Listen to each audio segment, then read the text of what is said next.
like the minute that you think you're hiding something, it's obvious. Like it's so obvious, and it doesn't have to be a negative, right? To just say like, I've got stuff that no one gets into their 40s or 30s without having gone through some semblance of life, right? Of something hard, of something that might have been messy. Yeah. And at the end of the day, the desire to want to be on the other side of it is not wrong. It's a good, healthy thing. But the way to get there, when you is to let someone believe when someone says they can see you fully, and trust that, okay, I'm telling you, it's kind of a mess in here. I'm pretty embarrassed about it. But to let someone say, hey, look, let's just start with turning on the lights. Let's just look. I already can smell it. Right? Can we just excavate a few things here, right? Can we acknowledge it? Can we just just talk like, about it? I know something's there. I smell it. Yeah.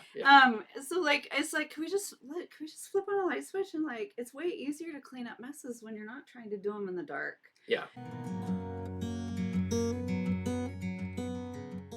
In this episode of the Life in Boxes podcast, we'll be touching on a not nearly as heavy, but also equally as challenging for many, subject matter called parenting. What struck me thinking about and going through this conversation is like open conversations are where the juice is at when it comes to parenting. You know, being willing to ask tough questions, even if you don't want to hear the answer. Be interested. And being interested in our children and sharing about our life experience. You know, the real superpower of parenting is vulnerability. You want your kids to listen to you? Tell them how you screwed up or were being a jerk. That's when they're going to lean in and say, oh, tell me more. We just scratched the surface around parenting in this episode. Sure, we'll be talking about it some more, but we'd love to hear some of your parenting stories and insights. Hello, I am Gary Malcolm. I'm Jenny Lou. And this is Life in Boxes, the podcast. Today we're going to have some fun unpacking the box called parenting. Yeah. I'm sure we're going to talk about this a lot. This in particular comes from a story that today we're going to center this around a story that Jenny overheard at a local pub. Yeah, overheard in Normandy Park, we'll call it. Yeah. Pretty good. What do you got from Brene Brown's Bible? Well, the Bible of Brene. The Bible of Brene. As we know, hopefully we're getting to know that this is definitely one of my favorite resources. So, you kind of teed up the stimulus for this, and my motivation to talk about parenting was twofold. Number one, we haven't gotten a real fight yet. I feel like it's time for us to sort of like talk about things that aren't so heavy. You and I? You mean because we have a lot of alignment and things that we want to share around. We've been talking about all of the light subjects like suicide, grief. Yeah, we just haven't poked at each other enough. We haven't poked at each other. People haven't got to see that yet. Yeah, and I thought like if we lobbed parenting onto the table, perhaps we can find some fun little. Perhaps. I won't be surprised if we're aligned on a lot of things, but I won't be surprised if we have a little fun. And such as parenting, right? Yeah. That's why it takes a village. But also, one of the other reasons was because as I was sitting kind of on a Sunday doing a little work, but overhearing a conversation at the bar amongst two men who were clearly friends, who it sounded kind of, what I inferred was one of the gentlemen had a couple of kids. We'll call him Brad. Brad loved giving some advice like a Brad to his other friend, right? Yeah. And his other friend, I couldn't, really grasp if he also had kids or one on the way, or was just getting an earful from Brad about fatherhood. Yeah. But it was one of those conversations where you hear it and you're just like, it is all I could do to not want to pull Brad. So instead you took notes. So I sat and took notes. quotes, overheard at Normandy Park. But one of the themes that came up, of course, like to kick us off and center us around the Brene Bible, was something that she articulated really well in a couple different chapters. But one of the things that sticks out the most, where I think that a lot of people intrinsically know, but don't, like, you can't put your finger on why it works all the time. People say when you go through the hard stuff together that you feel closer. And I think there's truth to that. But I think what really happens is what she talks about in defining connection. And connection is the energy that exists between people when they feel seen, heard, and valued, when they can give and receive without judgment, and when they derive substance and strength from the relationship. Mm. She talks about kind of the flip side of that, with disconnection, and definitely worth looking into. But then I also want to just capture, um, in her chapter about cultivating meaningful connection, she gives a really, really nice roadmap about story stewardship, what it means to show up and be present for somebody's story. But talking about grounded confidence too, where when you have that trust, you have that connection, you can practice courage. She talks about rumbling with vulnerability. Mm. I kind of like that phrase because I would say that that's how I feel on the inside when I'm trying to be vulnerable, which takes gritty honesty, and Yeah. you rumble with the things that you bite your tongue about, and making sure they come out when you're really trusting that person not to judge you when you're talking about mistakes or other things, but then staying curious, practicing humility, and then feeling embodied and connected to yourself, like knowing that whatever's going on, this life is about the lessons we need to learn, right? Our stories build the Yep. context for Yep. that. But the intention and the things that help us grow the most are the intention to pay attention to that. And I think a lot of us feel inclined in so many of our relationships to posture or to give the narrative of something that doesn't require the raw truth, the raw admission of hard things, right? Mm-hmm. And so as I'm listening, we'll get into our own parenting too, Yeah. but Yeah. what Yeah. really triggered me about this conversation was this dad, Brad.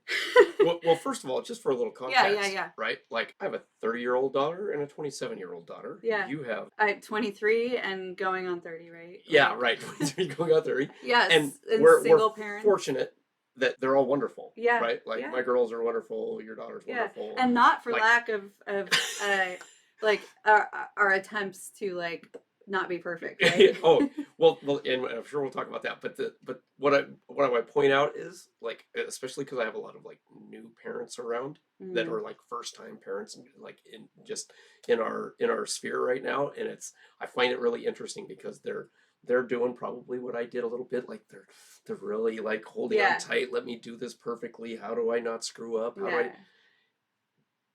in the rearview mirror, it's a lot easier to like laugh and like look. Mm-hmm. The biggest blessing is to be able to kind of laugh at yourself a little bit when you're not being a perfect parent or being a perfect human, because it's impossible to do, right? And so Yeah. so from a context standpoint, we may laugh a lot at some of the BS, and we know that it's a real thing that people are dealing with. And you had to come Yeah, through it to yeah, understand, right? yeah, Like, and there's that. Yeah. I mean, my strategy for parenting, I had a kid at 20, right? yeah. So, and within her first year, I became a single mom, right? Mm-hmm. Very much the right decision for my daughter and I, as it relates to a healthy environment, but certainly not the easy one. No. And my strategy was literally acceptance right away that none of it's ideal, and therefore there's perfection was out the Yeah, window. yeah, yeah. And also understanding that I still was really coming into my own understanding of myself as an adult at the same time. But I knew that so much of the things I experienced as a child that I was still sorting through were born out of the opposite way of how I wanted to parent. So the track that Yeah. I could at least put myself on was if I'm not doing what my dad did, or in some ways what my mom did, then at least I would know I'm doing something. I'm gonna get into a better zone. Yeah. Right. Yeah. So great. And I think that there's many of us that do that same thing. Like, we either end up a lot like our parents, or in some cases, like, look at it and go, that I'm not going to be that kind of parent. Right. Yeah, yeah. I Just had, not that. Yeah. yeah, right. Or that maybe just that one specific area, or what it might not be. I was weirdly really lucky growing up for myself, because I had my parents, who are deaf, wonderful care I of me. always forget that. Yeah, Because it's just not front and center for you. kept a Yeah. kept a roof over my head, kept me fed, very like kind of lower middle class type of upbringing. And but what I didn't get there was a lot of communication, Like there wasn't a lot of interest, like, hey, how was your day? What's going on at school? They like I could come home with crap grades and it was no problem, right? Like it was a Interesting. weird, it was so it's different that way. But what I did have that was a real blessing is my best friend's parents became Mm. my pseudo parents. In fact, I'm going to be with them for Thanksgiving next week, right? Like, so Did you this is, just check your I watch to did, see I what was day it just, is? yeah, I didn't Oh my mind. gosh, dude. but, like, I got all of that from them, Hmm. right? I got all of that. The surrogate. I got all of that communication. Yeah. I got all of the things, right? Like not, and just also just a lot more communication there, right? So really blessing So that they way. communicated, is what you're saying?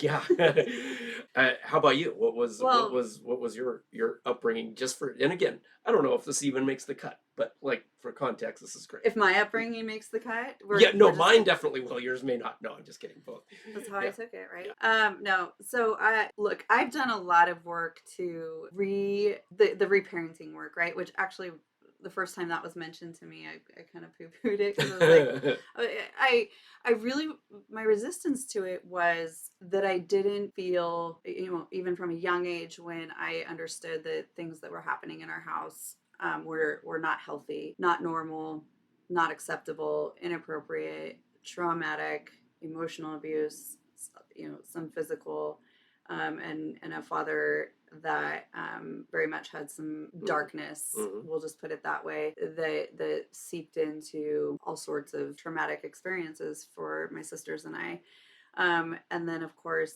well, not of course, the other part of that was this desire to look like the Partridge Family, with the white picket fence, the aesthetics, the everything's fine as long as we go to church on Sunday and the smiles are put on and our dresses are ironed. And it was very, it was such a crazy thing for kids to be in a scenario where you're asked to lie about your life Yeah. already, Hmm. because then you don't know what your truth is. You don't know what your anchor is in all this posturing. And my mom, raised us in a very religious environment, and there was a seemingly agreement in Yeah. her marriage to my dad that is how they wanted to be in public. And so it was a lot of, you don't get to, everything is forgiven, right? Even if I raised concerns about things that I felt were so just bizarre that were going on in our Right. Right. house, you have no business talking about that. That's for adults. And it's like, well, then why am I fucking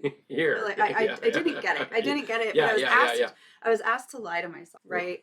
And I was asked by virtue of this posturing. And so we'll just leave it at that. Now that's a That perfect. It's a perfect spot to now like the story that you got to share from Normandy Park. Well, it It'd be almost is, but great. through this reparenting, what I Yeah. figured out was I was able to finally get to a place of letting go and forgiveness, not because I erased what happened, but because I learned that when I went back to have this conversation with little Jenny, and I was so frustrated because I wanted to participate in the exercise just to try, Yeah. that I had to ask, like, where is this bouncer resistance coming from, right? And it turns out it was that preteen Jenny who's sitting there saying, no one believes me, and you're going to go try and change our story again.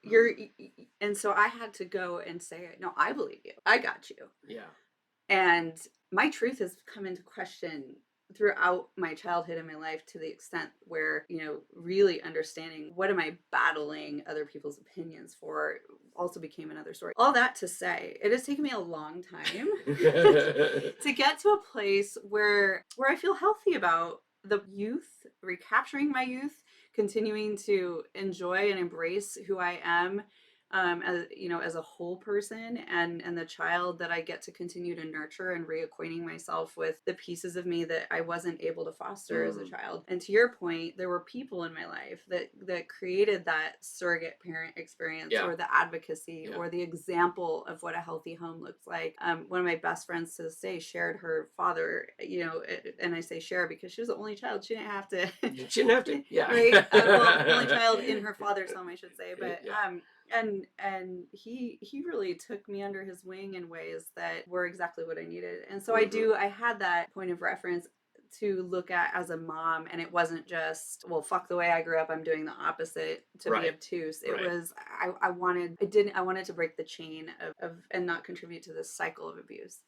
But, one of the things that I had to do different was tell my daughter the truth about things and be open and talk about What? things, right? And like and everything from how financial decisions are made in the household to how old were you when you had sex for the first time, and Yeah. all those conversations that parents, especially in my household, it was rude to ask, Yeah. much less It shameful to have those conversations, or and have sex those was only for when thoughts you or want to da have da kids after da. you're Yeah, married. yeah, because of the religious side. Yeah, Yeah. so here I am. I really feel I've got such an incredible daughter. It takes two to participate in that relationship. I know you Yeah. beam when you talk about your kids all the time, but I'm in it. So we'll bring it to Normandy Park. Bring it to Normandy Bring it Park. to Normandy Park, and I'm sitting there listening to these Brad and his rad friend. He is just so proud to say his youngsters, his young ladies are starting to get into their tweens and maybe middle school ish, and he's like, oh my god, if they only knew that, like, the two guys must have grown up together because they're sharing stories of what they were doing when they Yeah. were that age, and blah blah Yeah. blah. Yeah. And pretty soon out of this, he's like, oh man, my kids are never going to know about that. That. And so that's what got me kind of drawn into it, because I'm thinking, but that's what makes you accessible to your in connection to your kids. Is I think that there are, of course, like age appropriate ways to have certain conversations, but I think the best scenario in a world where his fear was, if my kids knew what I was doing, they'll think it's okay for them, number one. Number two, it was very clear as he continued talking, he didn't want to be seen as a bad person. He wanted to be hero status with these kiddos, and his idea of that was only making good choices. Right. He just kept sharing like all of these rules that he was going to have for them, and it always came back to, oh, because I was like, he talked about the drugs he was doing in high school, the girls he was hanging out with, his sexual activities and stuff, and he felt that the only, like, they're gonna be locked up and blah blah blah blah blah, and I'll never tell him what I did Man. or what it was like. And Yeah. and that was the part where I was just like, you're missing the point. It's funny because there is a aspect of being a dad where, like, I know what I was like as a teenager, Yeah. and so you want to put a bubble wrap around your daughters and, like, Mm-hmm. don't go around boys, don't do that Because you know thing, how right? men Like, think. because you know how Yeah. well, and it's almost not thinking, right? It's boys Mm-hmm. boys at that age, it's like, no, I love you, I have this thing, no, I'm sure of it, you should know that. But what's the But fear that's behind it? what's the fear? What's that whole? Well, I don't know what the fear is, You don't? honestly. Well, I think the fear is you don't want them to be hurt. You don't want Mm. them to be taken advantage of. You don't want them to do the things. Yeah. I don't know. Maybe that's it. It's I. There was really, first of all, you got me thinking about like 10 topics in here. Right. I'm just gonna sit on this one here since we're on it, which is that being honest and upfront and communicating with your children is so important. And it's just such a, like, I think parenting we think of sometimes as I have to, and clearly he does, Brad has to think Brad. of it as I gotta control it. Yes. I gotta Control is a good control this word. Yeah. situation. I gotta just make sure that nothing breaks my control here, and then that'll keep them. Perceived. Then Perceived. that'll keep them safe, right? Perceived That'll be control. right. Right. Perceived control. Well, perceived, and there's plenty of examples of parents that are, I don't know if you want to call them tiger moms or whatever, that are like, nope, this is you, this is your lane, you're getting Structured. struck, like you can't go outside of this, and they Yeah. literally get to adulthood without doing much of anything and not Yeah. living much, right? They've had to live that life. And look, the last thing we're going to do is tell people right or wrong. No. But what I am going to talk about is parenting and leadership within being a parent, and do Yeah. those different things. Oh, that's weird. You would bring up leadership. I know. It's like he's a coach or It's something. because when, well, I'll just talk about it personally. When my ex, the mother of my girls, Mm-hmm. very much wanted to do a lot of control, right? I wanted to have a lot of conversations Mm-hmm. and give them choices. Now, it created problems because you still want to put boundaries up for your kids, Sure. right? Like, You want the sandbox to be big enough that they can feel freedom to make choices. right. Also, hopefully big enough that they can fall down safely. make mistakes in a way that's not harmful, but that the lesson is valuable. But the control aspect of it, just don't. I think having standards Mm-hmm. is an interesting way to approach that. Control is so risky because no one feels good when, even when things are going well, you're holding your breath. Yeah. And anytime you're constricting, controlling anything, right? Trying to manage it, what is natural to want to do? It's natural to want to push out of Yeah. it, break out of it, Yeah. break free of it, right? And that's where I look at it and I'm like, boy, you just really want to empower them Yes. through vulnerability, reality, life experience, your life experience. Sharing your mistakes makes a huge difference to them. Telling Yeah. this, check this out. A recent new friend of mine, Baron Lee, he calls himself the Asian 50 Cent, and he was. Oh, geez. This is your podcast friend? Here he's he's getting out he's there. gonna join us on a podcast at some Mm-hmm. point. But he is he's got a tremendous story, and I won't get into all of that. But he was sharing an anecdote about his daughter, who is I think in 8th grade, 9th grade, something like that. But he was sharing that, that was his parenting style, was to like really, because he's almost the same thing, same dynamic I just described. Yeah. His wife is very much like, no boundaries, control, get that thing there, and he's very much like, no, I want to have a lot of conversations. I want her to think. So do they go to Right. dad? Well, I don't know Okay. what. I mean, yes, they have a great. He shared that they have a great relationship, Yeah. but what he was so proud of that he had to share was like, he goes, a boy came up to his daughter and told a boy that she likes, Yeah. that she's attracted to, right? So that he obviously has been let in to know And that. yes, Yeah. and Okay. he came up to her and said, "I love you." In front of him? No, Oh. not in front of him. Oh. She's relaying this, and that's Okay. great too. Yeah. She feels safe enough to share the story with her dad, Yeah. right? Which is also just really great. But the boy comes up to her and says, "Hey, yes, I love you." Like, all Deep of this, caring. right? Deep caring, and her response was, "What's my middle name? What's my favorite color?"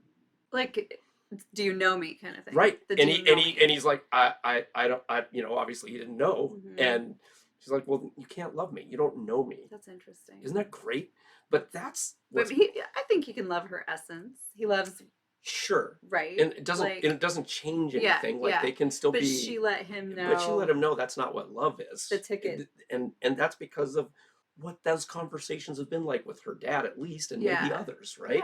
Yeah. And so you gotta love that much more than, maybe you love me. I mean, like another response would have been maybe, great, let's be boyfriend girlfriend, and I love you too, and blah blah blah. Like, I don't, that's not healthy. That's not thinking by yourself. And then also, or maybe, I can't talk to you because my parents don't let me talk to boys, or I don't get to be a boy. It also sounds like she sounds like a secure youngster, right? Like, secure in herself enough that this you preface it with, this is a boy she likes, and interested in, and so to not just do backflips at the first sign of validation, right? And to have the security and sense of self to say, let's see, right? Like, let me help you understand what it's going to mean to get to know me. Right. That's cool. Wasn't it cool? I thought that was cool. That is cool. And I think, like, it kind of comes back to that notion of, when you're describing your parenting dynamic, and I wish I could describe a parenting dynamic. I've been married twice, so obviously, in a blended family, there are a lot of dynamics to address. It is not one size fits all, and I think the thing I'm most grateful for within, something both of these men shared as an attribute, was intentional decision making, and being willing to participate in conversations about, what do we want for our home, for our family. And really, it's not one size fits all. So we're negotiating kind of this, Sam and I call it our family mission statement, which we continue to have, right? But in the absence of a partner for so many years of raising my daughter, I still felt there was an important, path to creating structure where she feels not just safe at home, but she can be her own person. She has a sense of belonging. And it wasn't, now she'll tell you I ran a tight ship, but I am not, it's my way of the highway. The standards of running a tight ship were that we contribute to our home, we treat it well, but she also participated in how does she want us to navigate when things aren't going well, or when, you know, a mistake is made. We talked a lot about like what does it mean to be held accountable, so that it, because I was, the years that I was terrified for were really those teenage years, Yeah. right? Everybody, you know, there are Yeah. plenty of examples where that really seems to be a fracture point Yep. between a mom and a daughter, especially is those teenage years. And I just didn't have it in me to to envision that in my home when we just had so many other things that we needed to be pulling together. Right. And my approach to that was, let's get ahead of it by making sure that you've already agreed in advance to how we will work through things, and that you don't think it's acceptable for me to yell at you or be feisty or rude and things like that. And therefore you will rise to that standard in the way you treat me. Now, did she have much choice in the matter of that, or were these just conversations? Like, how do we want this to be? Like, Oh, how did you approach it? Like on the court, like what did it sound like if you were? I'm Sam. You're telling me. well, so it, our life circumstances over the course of time changed Yeah. rather frequently, Yeah. right? Yeah. So part of why, you know, this Life in Boxes inspiration title is born out of the number of moving boxes. Sam and I were literally moving way too many times from rental house to, you know, where we thought, okay, this is our forever home, to nope, you know, and we'll get to that eventually. She's got some great, you know, Yeah. perspective on some of this stuff, but the point being, anytime we moved into a new home or there was that change, whether it was in a relationship with myself or, you know, we moved, she was changing schools, we moved to a different house, that was our reset button. We talked about, okay, well, this factor has changed, or this person is no longer part of our household, so how do we need to revise and reevaluate the mission statement? And not only that, she was growing, so the way she could contribute to those things and evolve her perspective would change over, you know, the years. And Yeah. so yes, it's conversation, but we actually put it on paper. We would sit Oh, really? down, Okay, great. we have Yeah. mission statements written out for all Yeah. these years, right? And she was a collaborative part of that process. Yeah. Yeah. Yeah, it would be funny though, because just like, you know, in the elementary school years, right, it Yeah. would be, I don't like it when my mom yells at me. And it's like, okay, how often does your mom yell at you? Well, when she's mad. How often does mom really lose her and Get mad. mommy doesn't do that very often, right? I wasn't someone who lost my temper that way. If Yeah. anything, she'll tell you the scariest look I can give or the scariest response when you should really be concerned is when I'm silent and really listening, and the mom look. Right? That's not just a mom look. I've seen that before. I've learned to appreciate it and just say thank you. Right. But so it's because I will sit and you know, and probably sometimes overanalyze things, but I want to get to the root of them because I don't like the insanity of the recurring, like, okay, here we are again. What we said we would do different either didn't happen or we did it and it didn't work. So what do we do to move forward? Because we both agreed. We start with the agreement around how do we want to feel in our relationship, right? Yeah. And how do we want our home to feel when other people come into it? And we contribute to that. If people are coming, you know, visiting her friends or whatever, and there's just tension constantly, Yep. like, everyone can feel it, right? Yeah. But Yeah. how do we contribute to it amongst our communication styles or whatever? But what she ultimately also ended up over the years doing was advocating for herself. Hey, mom, I can't always work on something. You know, she's like, I can't gather my thoughts when I'm super upset with you, right? Yeah. Or, you know, and it was Yeah, always like, of course, at you for a while, right? Yeah. But so when I'm super upset, like, I need 10 minutes, but don't force me to go do it. I need to choose it for myself, kind of thing. We would just turn those dials. Try to navigate that. But then I could give her the prompt of like, hey, here we are. I remember that you said this thing was important to you. Is that what you need right now? As opposed To to authoritative, go take your go 10 go minutes. yeah, exactly, go take your time out. Right? Yeah, right, it's a choice, right, Yeah. to like, I need a break, I need to go do that thing. That's awesome. Yeah. Yeah, She would what a go great way to live. meditate sometimes and just fall asleep, which is like, okay, hey, honey, falling asleep is an avoidance tactic sometimes.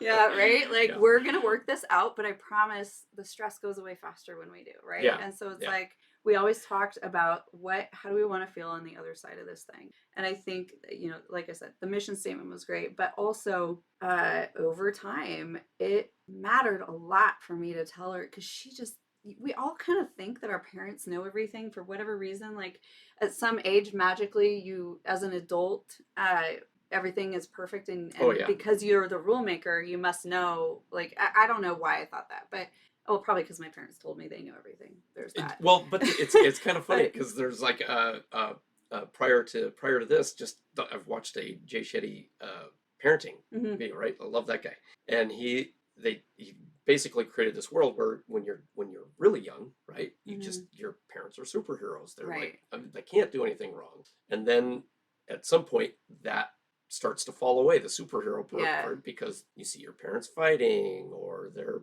yelling at me or right, they're doing these, right, and so it starts to shift. And the point of his point in that was not so much the what do you do with that, it's really what is the superhero parent, is the humanity of that parent, right, and being able to say, yep, this is it, and this is why, and this is how things, you know what, I grew up in a household where my parents argued a lot, and yeah, that's something I'm trying to like not do as to much, work on. right, or just like, that's the kind of stuff you can say to Hmm. your kids that really starts to shift and move. We don't deal enough with authenticity when it comes to being real with our kids. That whole thing that you started with Brad, Yeah. like like, I'm not telling them all the things, tell them the mistakes, Well, tell them the also, things that you're like, boy, I mean, would you, yeah, I don't recommend doing this, but you're going to go out and do some things, yeah. be safe, Yeah. please Well, and I call think me if there's something's there's going on. something Yeah, pretty magical yeah, and like of course we've all heard the parents or the folks out there do as I say, not as I do, and it's yeah, like yeah, yeah, that's just such bullshit. yeah, Um, you even if you have made a mistake or you've handled something in a way that you wouldn't want to see your kids handle it, right, why does it have to be do as I say, not as I do, and instead becomes this is something I'm working on and I know I continue to struggle with it, so that you're acknowledging it's something I know I do, yeah, and I am working hard because I know that on the other side of this is how I want to operate, or this is yeah, how, this is something that, like it's a challenge where I want to grow or be better or whatever, or it's something that's harming me if I continue doing it, right? But I don't want it to be seen as like a hypocrisy. hmm, And I think that there's a way to be real about that stuff, that it builds compassion and it builds closeness and it builds humanness, yeah, because in a world where you are under the belief that your parents have a perfection standard, there's and don't open up about mistakes like it. I remember asking my parents a lot, like, tell me a story where you did something wild or crazy. Did you ever sneak out? You try to yeah, find, yeah, and the story I would get out of my aunts about my mom or whatever, was like the worst thing she ever did was sneak out of home to go to a Bible study or a church group or hand Bibles out to yeah, like, yeah, but and I'm just like, that can't possibly be your childhood. Like, give me something real. oh, And it was not just disappointing in because I just wanted to know that she was a human, yeah, right? And so there's to this day a very distant relationship in our relationship, but when Sam would ask me about things, shenanigans, yeah, like, what did you do? What did you get in trouble for? Things like that. I don't, it's not like I'm bragging with pride about, oh, I got away with yeah, this and yeah, that yeah, or whatever, because I can see where Brad in character at Normandy Park was like, I'm afraid they'll get the wrong message, yeah, right? But it was really important to me that in that narrative it is an opportunity to show your kids you were a real kid too once. yep, They know that you can still reinforce that here's how I grew, or here's how I paid the price for that, or had to Yep. take Here were the responsibility. consequences. Yep. Yep. Yep. Yeah, Yep. and here's how it felt when I had to go admit to somebody that I had, done wrong, Mm-hmm. or Mm-hmm. that feeling where you're called to the principal's office, Yeah. right? Like Yeah. all of it, right? But also like to not invoke shame on yourself, or project it onto and you better not, because I'm watching you, or because I made that mistake and therefore it's not acceptable somehow for you. But rather like, hey, honesty matters, like the values, the Yeah. honesty, the integrity, but also like the path to learning those lessons, and opens up the door for those moments when your kiddo also is in a situation and feels like they need someone to talk to. It, They know you oh, relate. well, absolutely. But it's also like there's always opportunities to, I'm going to say learn, but maybe that's just grow or have insight into whatever term you might want to say. But like I would never around our friends, I would never not tell stories. Like we would all even have a laugh around some of the crazy stuff or the stories or the whatever. And it was always interesting to me, like, because some of the stories would be like, oh, Dad, tell us about the time that you got, that you were trying to steal sunglasses from Spencer's. Oh, from And from Spencer's. How Spencer's. old were you when you were in Spencer's? I have a 30-year-old daughter. How old do you think? Aren't you 55? I'm 54. Yeah. Spencer's was around when I was a kid. So you had her when you were 20. Yeah. Okay, but so kid age would be like 16? Oh, I was probably a little younger Isn't than that. Spencer's a sex shop? No, no, no, no, no, no. Okay. It might be now, but it's not. What is it? I A don't know. Zoomies It or was something? it was Like a it was it was a it had all sorts of You're crap forgetting in it. where I grew up. Where'd you grow up? Eastern Washington, like Yakima. Oh, yeah, I don't know. The Palm So it Springs, was in the mall, Washington. and they would just There have was they there would was have there were two malls actually at one point. The Valley Mall and Yakima Mall. But we digress. So we digress. Anyway, I don't think we had a Spencer. so Spencer's just had a bunch of knickknack stuff like blacklight posters and Okay, so it's like a hot topic. yeah, Okay. sure, Okay. sure, I Cool. guess. This matters. It does matter. But I get caught. Stealing sunglasses. Mall security, right? Now in this back little office, and I've got policemen. Was this Now, something that you were doing now, with some friends? I was doing it with some friends. I was the one that got caught. Was it something you guys intended? Like you went into the store, like we're shoplifting? No, I don't think so. I think it was pretty like fairly spontaneous. You're like, I want these. Yeah, like and I don't have the money. I'm just gonna walk out with these on my head.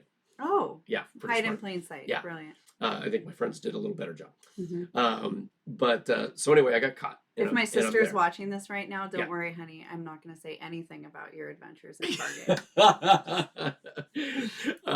But I could just still remember that whole experience and just like how afraid I was. And, yeah. And Mall here cop. I've got this cop. Mall cop. No, I got an actual cop. Oh. Came in. Oh. They put the real fear. Good. Were you bald then? No, it was not. Okay. I had a sweet mullet back then. Oh God. Yeah. I had curls the whole bit. Okay, great. Anyway, so I'm in this office, and now I'm trying to tell them. Check this out. I'm trying to tell them. My parents can't answer the phone. Oh, right. So every time we call my parents, it was called a TTY. It was this big machine, and so it sounded like a fax machine was answering, except it was like beep beep beep beep beep beep. It's like Morse code, right? And I keep telling them they don't believe me. They don't believe me. Finally, the cop drives me home. Mm-hmm. My parents answer the door. Were you in handcuffs? No. Back of the car, at least? I wasn't in the back of the car. And then over a pair of sunglasses, too. Good. You stole. I know. Things have changed. But they obviously now there's a little bit of like embarrassment on the cop's part because he never believed me. That was part of my tears, right? Like, you never believed me. I was like, come on, you gotta believe me. I'm telling you this thing. Believe a thief. And then, I don't think the skepticism is wrong. Nonetheless, anyway, the point of that story is that was one of the stories that my girls liked hearing about, and I would be able to share with them like how awful and horrendous, and then also like what's the point? Like, what was the thing? Why did I do it? Why did I do it? That's the hardest question as a kid to confront sometimes is why did you do it? And it's like, I wasn't thinking. And for whatever reason, parents aren't satisfied with that. Right. But did you know why you did it? I think I did it to be cool. Okay. right? Like I did, like, look, Status. I can do this. Did you rat out Da, your da, da, da, da, friends da. when? Oh no, Okay. no, I'm just curious nope, where the integrity was. yep, Hmm. nope. But anyway, that's kind of one of those things I thought was in my probably mid 20s right now, and I'm going through a weekend thing. It's called the Landmark Forum, and it was really impactful, Oh, really great. I remember you telling me about Yep, that. really great development thing for me to go through, and they have you clean things up and like get in communication and do these things, right? And so Like call your dad yeah, kind of so thing. like Yeah. I'm calling my dad. Yeah. And by the way, the last thing I thought I was going to get out of this thing was like a relationship with my dad. I was put that to bed. It Like just my was dad, where it I was was at for it you. was it was Yeah. where it was at. It was never going to be close. It was never going to be anything like blah blah blah. Mm-hmm. And get on the phone with my dad, and which is with an interpreter in the middle, right? And so at this point, they have now an interpreter that's signing to him on or typing to him, and then he's typing back, and then I'm speaking. So it's kind of Okay. it's called the relay service. Yeah. And I'm sharing that, like, this is how I felt. This is like, what I felt like as a kid. I didn't feel like you were interested, and I can hear my dad crying on the other end of the phone as he's typing his responses and doing his things. And now this relay person is, which is kind of awkward, right? But is in the middle just relaying exactly what he's saying word for word, and I can hear him upset. But basically he was just sharing, yeah, I grew up, I got shipped off to school. I think my father was embarrassed of me because I was deaf, all this stuff, right? And he said, I didn't know how to be a parent. That's why I took you to things. He took me to sporting events, some just really classic ones. I remember being in the Star Wars line, the original Star Wars, waiting around the block, like Yeah, two just blocks. love Goosies. Yeah, good. Do you think he and felt relief in it, you asking him? oh, absolutely, but it was just such a moment for me too, to like, that was how he was expressing his love. Mm-hmm. That was how he was telling me he was and it never occurred to me. Did he think that you should have already known that? Like, did he have awareness of that was something missing for you? It's a good question. I think he must have been, or at least had a thought, right? Because I don't think he would have gotten that upset, right? He wouldn't have had that breakdown that was so instant with that phone call. It was almost like a relief valve. It was like a phone call that he'd been waiting for a long time. Yeah, I wonder what prevented him from bringing it to you. And here's the weird thing, right? Like, I was never like embarrassed. I guess that's not real. I think I would say that I would be a little embarrassed with my dad, because he could be he was like super outgoing in public ways, and was just an adventurer in that way, and I'd be a little bit like cringy, like, no, Dad, don't do that, right? Like, whatever.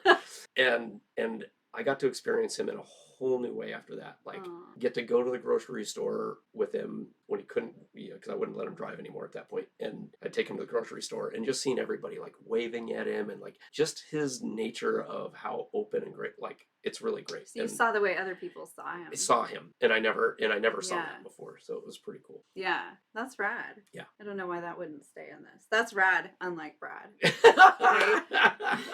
No, I mean, I think like so for the fathers out there that can relate to this guy, Brad, know this. I think it comes from a very genuine place. I think it comes from I don't know what else to do. And then right behind it, like I said, I think is a lot of fear of like, I know that if my child takes this wrong, then I worry they see that as okay or an example or whatever, or you don't want him to look at you as a bad person. But ultimately it means, I think, that it's shedding light on the things that you need to work on to connect more and anchor in yourself to a place of maybe even like, is there some shame in there that is undealt with, or maybe some grace that's needed, so that you understand, like, maybe you did a lot of things that made you feel like fucking up, but that doesn't make you a fuck up. Right? Like, there's a really big difference, and I think that the disservice that you pay yourself in trying to just close that chapter and seal it away in the interest of, maybe new perspective you've gained because you became a parent and suddenly you look at these choices differently. It's unfair for you, because you're disconnecting in relationship to yourself. Then you're denying yourself your truth. You're and then it feels less tangible and less accessible for those you love to Yeah. reach you, because you've got it in a box and you want it, and then whatever's in there, I think we've talked about this a little bit in other episodes. I just see it as one of those things where if you've got teenagers or you ever have been in a teenage room, like they tend to not be organized. They tend to be pretty messy, right? And then of course, like you could do the quick clean where you just shove clothes in a closet, or you shove this here and Oh, you, or under the bed, yep, or everything. Yep. like the make it look disappear, Look, it looks right? great. But here's the thing, like if you've got dirty dishes, or even like turns out even water can grow mold if it's left long enough, like with a little sugar in there, right? Like Sam always gives me a hard time about my sense of smell. She says it's one of my superpowers and she Yeah, hates it, yeah, but yeah. because a mom's nose knows, and you can tell if something is sitting in there rotting. And to me, like a lot of men in particular, but probably women too, have this instinct to keep doing this with whatever's going on in here throughout life, is well, put it in that box or whatever. Or especially in dating or new relationships or getting to know somebody, it's like, okay, from here on out, I'm gonna, if I see something that I aspire to have in my life, or someone with the attributes, now I'll step up.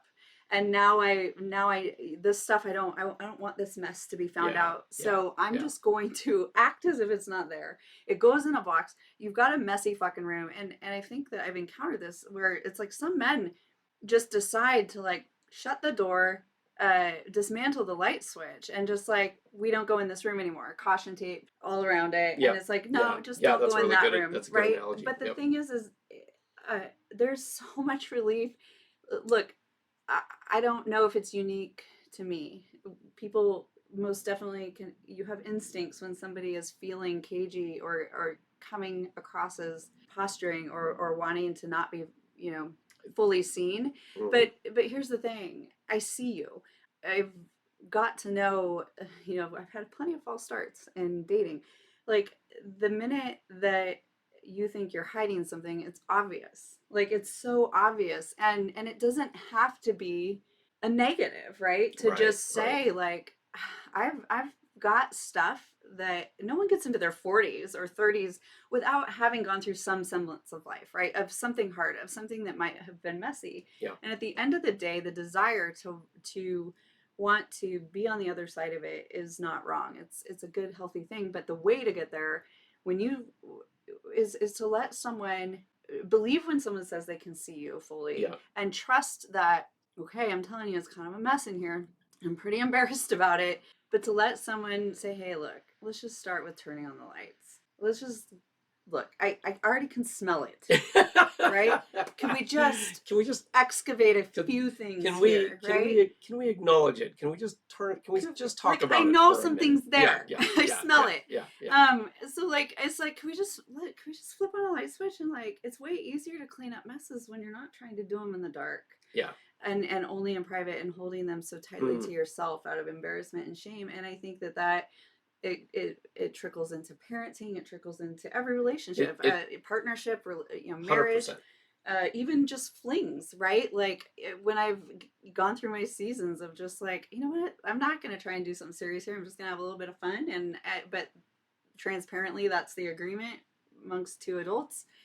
And it's like, the expectations are zero, other Yeah, than like keep it clean yeah, and have fun, and you get to know somebody, and just asking like, hey, why is this the thing that's the right fit for you right now in terms yeah, of the fling? And yeah, yeah, yeah, I can't count how many times it's because of the fear of what they will have to deal with if they do allow themselves to get to a yeah, place of yeah, vulnerability and yeah. intimacy at an emotional level, as opposed to, I thought guys just like to fuck. I thought it was about, you just don't want to be monogamous, like. Right, right. And I'm sitting like, No, grown they're men no, yeah, crying like, like, this is why I don't like to talk about, I yeah. avoid relationships Time, because I time don't out. want I'm to talk. leaving. Yeah, And it's yeah, like, yeah. but you have no, Well, that like, nothing to lose. I think that's a really great. It's a really great segue into Brad. Brad, and people like Brad is that if we I see you again. and look, mothers daughters have their own dynamic and their own things while they're growing up. But in particular, I think let's just talk about men for a second. Yeah. We really don't want to get in there and get our hands dirty and talk about difficult things, especially with our daughters, Yeah. right? And Say have that be more. a thing. Well, I think what they're if we were approaching what are we going to do with this box area, Mm. I think there's two things I would want to leave for everybody. And this, I mean, this is all similar in nature to what I do within my leadership communication course and things that I work on there, right? And there's two things. Number one, share, communicate, be Right. in communication, because when you're up here and you're only doing it up here, it's you go crazy Well, and and you it doesn't will make any never feel sense and it seen by never the gets a little the yeah, child that you're trying to feel close to. right. It, You that never you're get you're in your own way with that. yeah, And it doesn't have to sound like, okay, well, I'd like to sit you down and disclose everything I've ever done. It actually can sound like, even if you're afraid to go there and you want to try it on, but you find yourself struggling, the coolest thing you can say is, hey, I remember, like, say there's an opportunity for a story to come up and you don't want to tell a story. What you could say instead was like, I'm thinking of a story from when I was your age, and I kind of want, like, but you know what? I don't know if I'm ready to completely share that because I feel what insert feeling about it. I yeah, feel embarrassed. I feel I'm not sure you're ready. I haven't told it. I don't know how to handle that with you, but I just want you to know, like, I think it's cool you're sharing with me, and I want to do more of this, right? And I want you to know, like, I have stuff that I've got on my mind that I'll open up more, but I need to work on why I'm feeling resistant to that, or I need to work on um, figuring out how to talk about these things with you, because my fear is that you'll take it, and my fear is that you'll see me different, yeah, right, right? right. Um, and just talk about the feeling that you're having in relationship to the story. I can tell you just from my own personal experience that my daughters, they know me wholly, right? Like I Mm-hmm. don't hold back on anything, and they wouldn't have it any other way, right? Were there times where I was absent or I was working a bazillion hours a week and they didn't get to have a relationship? Yeah, Mm-hmm. that sucked, and that was an interesting conversation that I had with them that really was an eye opener. Like I was doing that for them, like to Mm. provide security for them, Well, because we're hold on. yeah, Your belief was you were doing a that. 100%. You're already there. And that was my belief, right? Is that I was Mm-hmm. 100% doing this for them to help provide us security, to help us do the things that we want to do, and all of that. And then in talking to him, I asked the question because somebody else asked me to ask the question, like, what would you have rather? Would you Right. rather have had all that, or would you have rather had me home more? Right. Like 100%, it's always we'd rather have you home more, Dad. We In would rather have hindsight, your things, right? what if you had And it's had that question come up as a family meeting, like, hey guys, yeah, like totally, like in retrospect, if you could reinsert yourself, do you, being honest with who you are and where yeah, you were in that time, if you were to have a family meeting that said, hey, I know I've been working a lot, and uh as a family, like, I want to be able to provide XYZ for you, and this, this career or job I'm in yep, provides the financial means to do that. But I'm noticing a lot of, like, I'm not home at all, and it's having an effect on all of us. Like, here are the choices. Like, I've looked at some other options, but it might mean that we don't go on vacation as often or whatever. yep. As a family, would you have made that choice? In retrospect, because now I feel like I'm an Gary awful, now, but awful parent, this is why right? I'm Yeah, asking you to be yeah, honest about what yeah, would Gary then have said. yeah. Gary then didn't consider it. Gary then was just very You would have single-minded. convinced I them would have. that this is the way. This is why it was in retrospect that I was able to ask that question and literally just like, wow, I wish I had done that differently. And so this But I wager you wouldn't have done it differently. And the reason I think that's important is only because you see it differently now. right. But I'm guessing that you had to, what was the term that Brene used? Rumble. You had to rumble probably with your own pride in what in your belief of Mm, providing for your mm-hmm, family, mm-hmm, mm-hmm. and you were trying to bring them along, Yeah. because I think that's another factor, and it's a very real one. Like, Yeah, totally. Yep. of course, fathers and men want to be seen as providing. It's an intrinsic condition, right? Yeah. And at the same time, what would it have felt like to be like, well, we're downsizing because I want to be home more as a father, be more present. You would have also had to detach from, what if your vote was like, I like our lifestyle? Well, what I would have had to detach from, and this is really great. That's a really great question. Is my ego that I have attached to this position and Yeah. job that was there, Power too, right? probably, Right. Oh yeah, right? yeah. It was a position of authority, right? Influence. License and an influence, Mm-hmm. leadership, It made you and somebody. it, yeah. Well, yeah, and that's all different for me now. Yeah. You're right. That's 100%. Like I've had a shift over the years. I get to see what leadership looks like, and also I literally teach like, what does the business want, not what does Gary want, what does Mm-hmm. things want. I really try to take the ego out of our business and the decision making. But I, here's the other thing: being interested in them, like whether it's that circumstance or nothing, it like that would be the thing that is, if you're struggling to communicate like with your kids, be interested. Because if Mm-hmm. you're interested in what they're doing, no matter what it is that they're doing, they're going to be much more able and willing to open up back to you. But if they see that you're closed off in this box, this silo that is like, yep, I don't talk about this, I don't open that door, we don't talk about these things, Oh, there were a lot of I'm those not, rules. I'm not, Yeah. I'm unwilling to do that, right? Then they're going to do that too.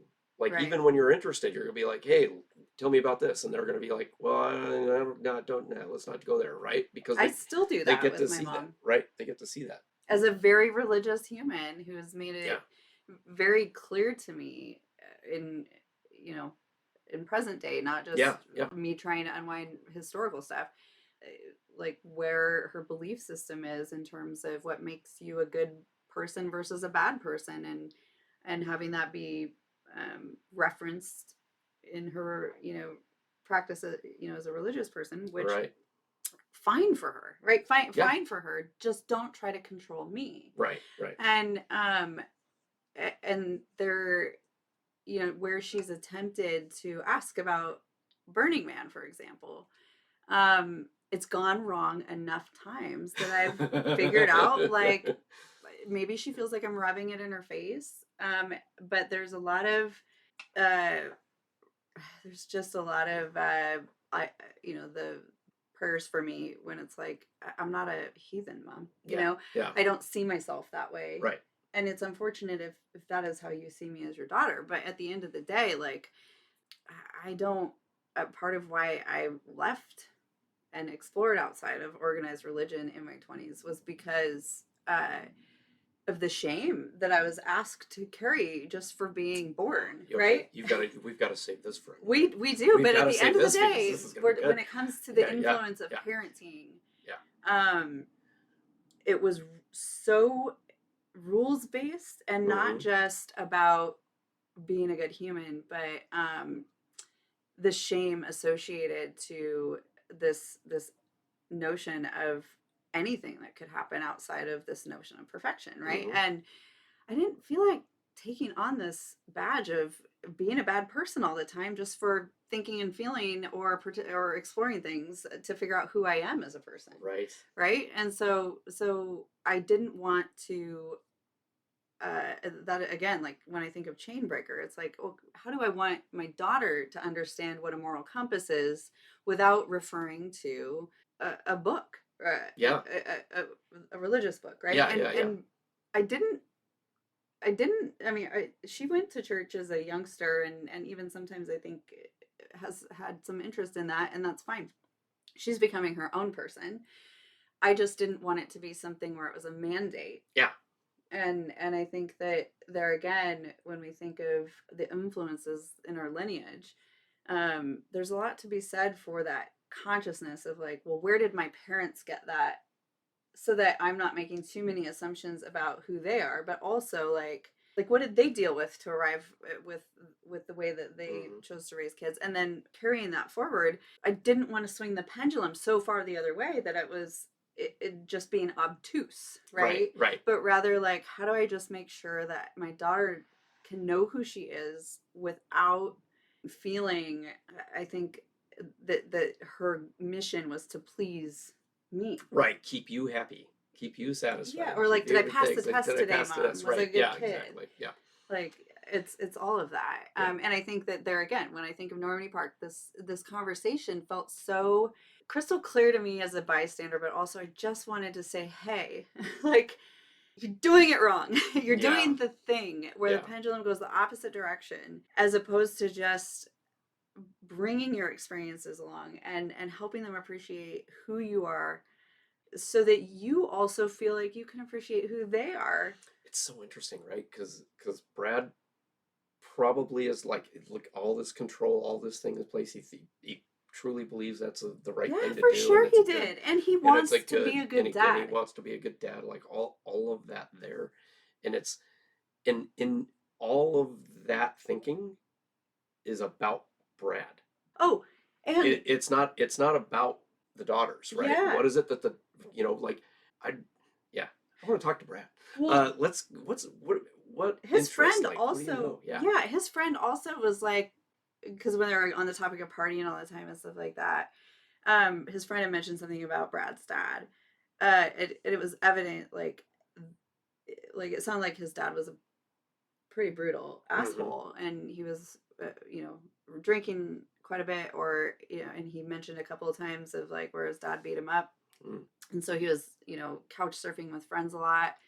And his friend asked him, he was like, "Would you ever tell your kids that?" And he was like, "No way, they don't need to know." Oh man. And I'm thinking, you're hurting yourself again. And you know what and I'm sure there's a ton of life lessons in there for their kids to get And out he's, of but his all of answer that. is, they don't fucking need to know that. But just think about, like, because I'm sure Brad isn't perfect with them all the time, Right. right? Right. But as a kid, if they know that Brad had that upbringing and was dealing Brad with had a that, bad dad. Brad had a bad dad, they might be like, oh, well, Brad's a great dad compared to the bad dad, Well, and right? Like also it's think of it in and terms they get of to like think of, the easiest dots to yeah, connect. Brad had a bad dad.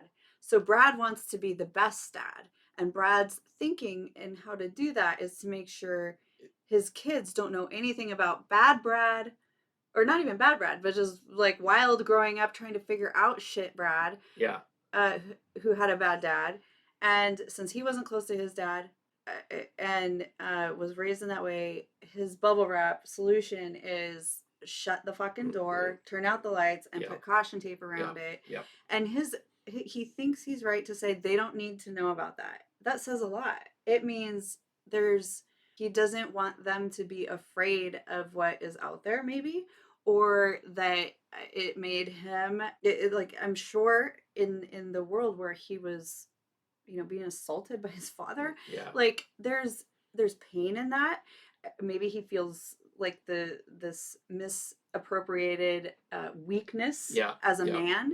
um and how do you talk to your girls about that, yeah, right? yeah. And so it's like, so they don't need to know is just that's coming from a place of, uh, maybe even if you don't want to talk to your kids about that, there's like, that's where the therapy, you're shedding light on a place, a wound that you could be working on in honor of your children's father. Yeah.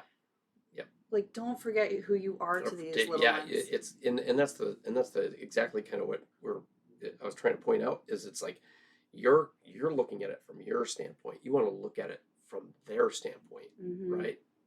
That's the kind of dad you want to be. Well, And and it not out of pleasing them, yeah, right? I no, certainly have made decisions where Sam, it boiled down to, we're not looking for consensus here. I'm looking for you to respect my final decision.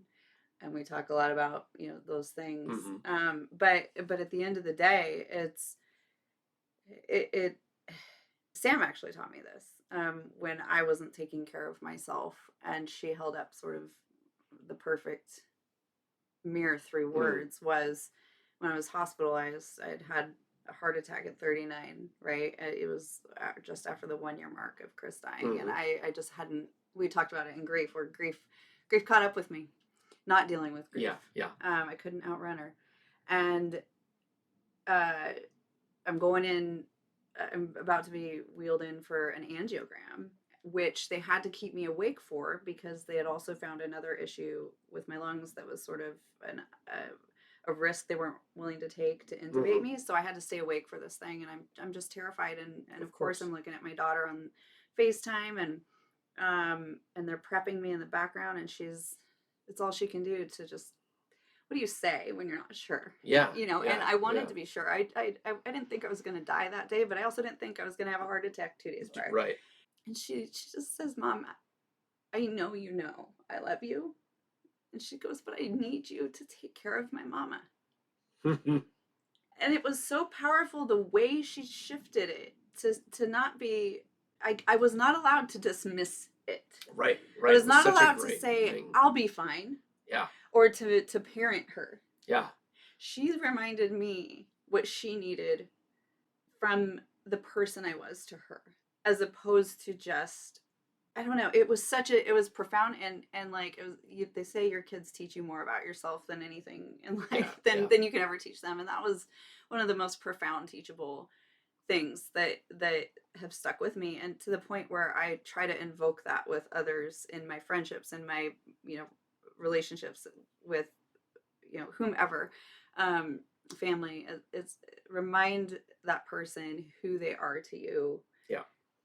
And whether they're being hard on themselves or celebrating, or just, it's like, I'm so proud of my friend, or like, man, I'm looking at you and seeing my cousin is kicking ass, and like, and I'm rooting for my cousin, but also it works so well to flip that and be like, hey, could you make yourself your own friend right now? Yeah. And be kind. Like when I'm talking to my girlfriends, and and the negative, the down on themselves, when and if that comes up, it's like, stop beating up my friend right now. Yeah. Knock it off. Right? Like, it's a good reset. So it's something that's that that's a cool thing to think about, right? Like, it's kind of removing, going into third person a little bit there, right?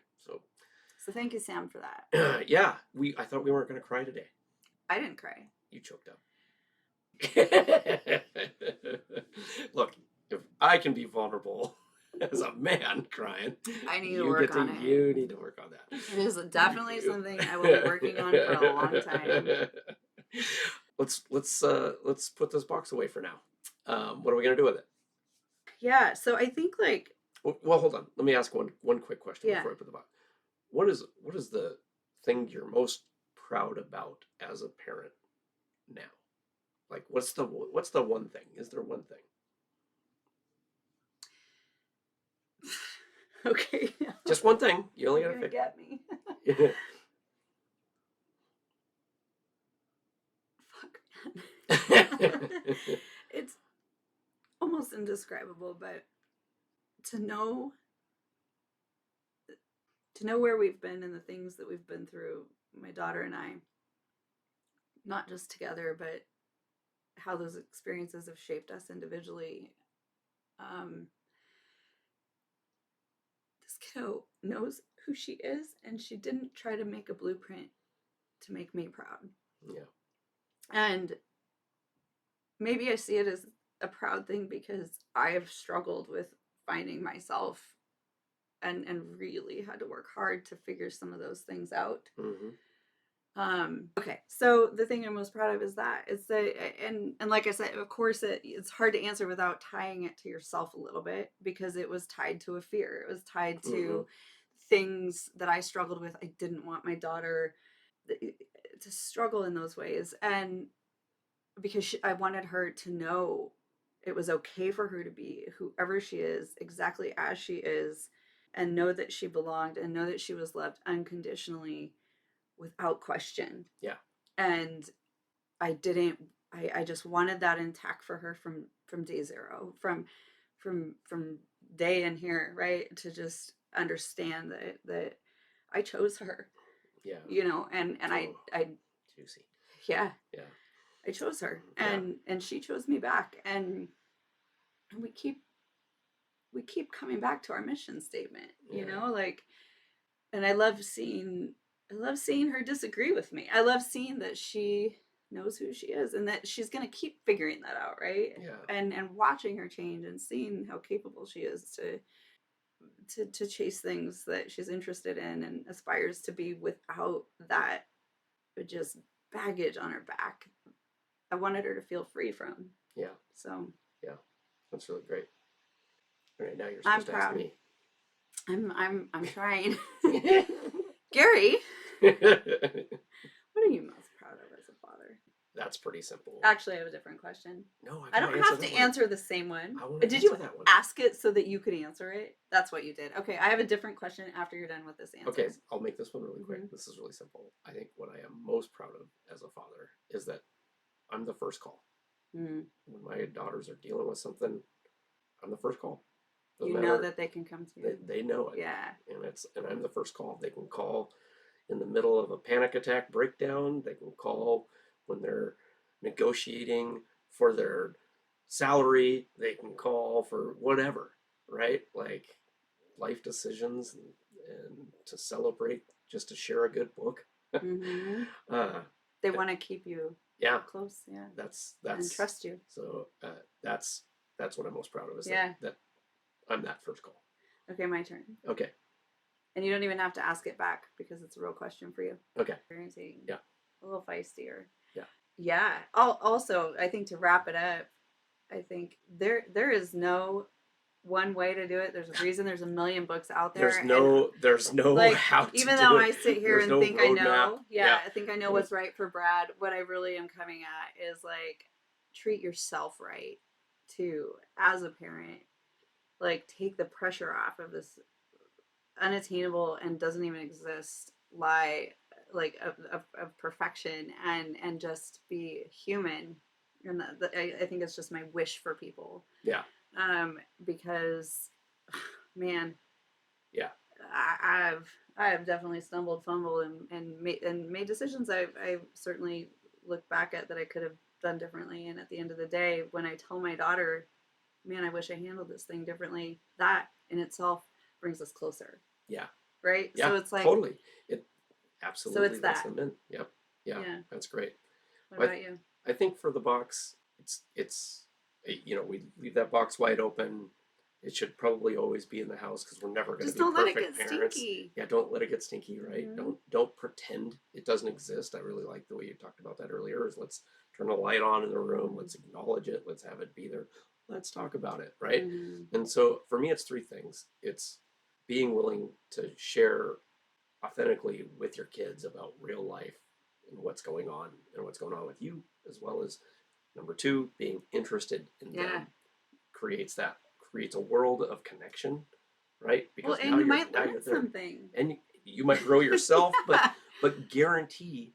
And this is a thing that you don't think about when you're a parent, but when your parents or other role models say things, they stick, mm-hmm. right? They really stick. Yeah. And like those kids will think about it for a long time. Like, okay, that, and they'll mull it over. It'll be there, right?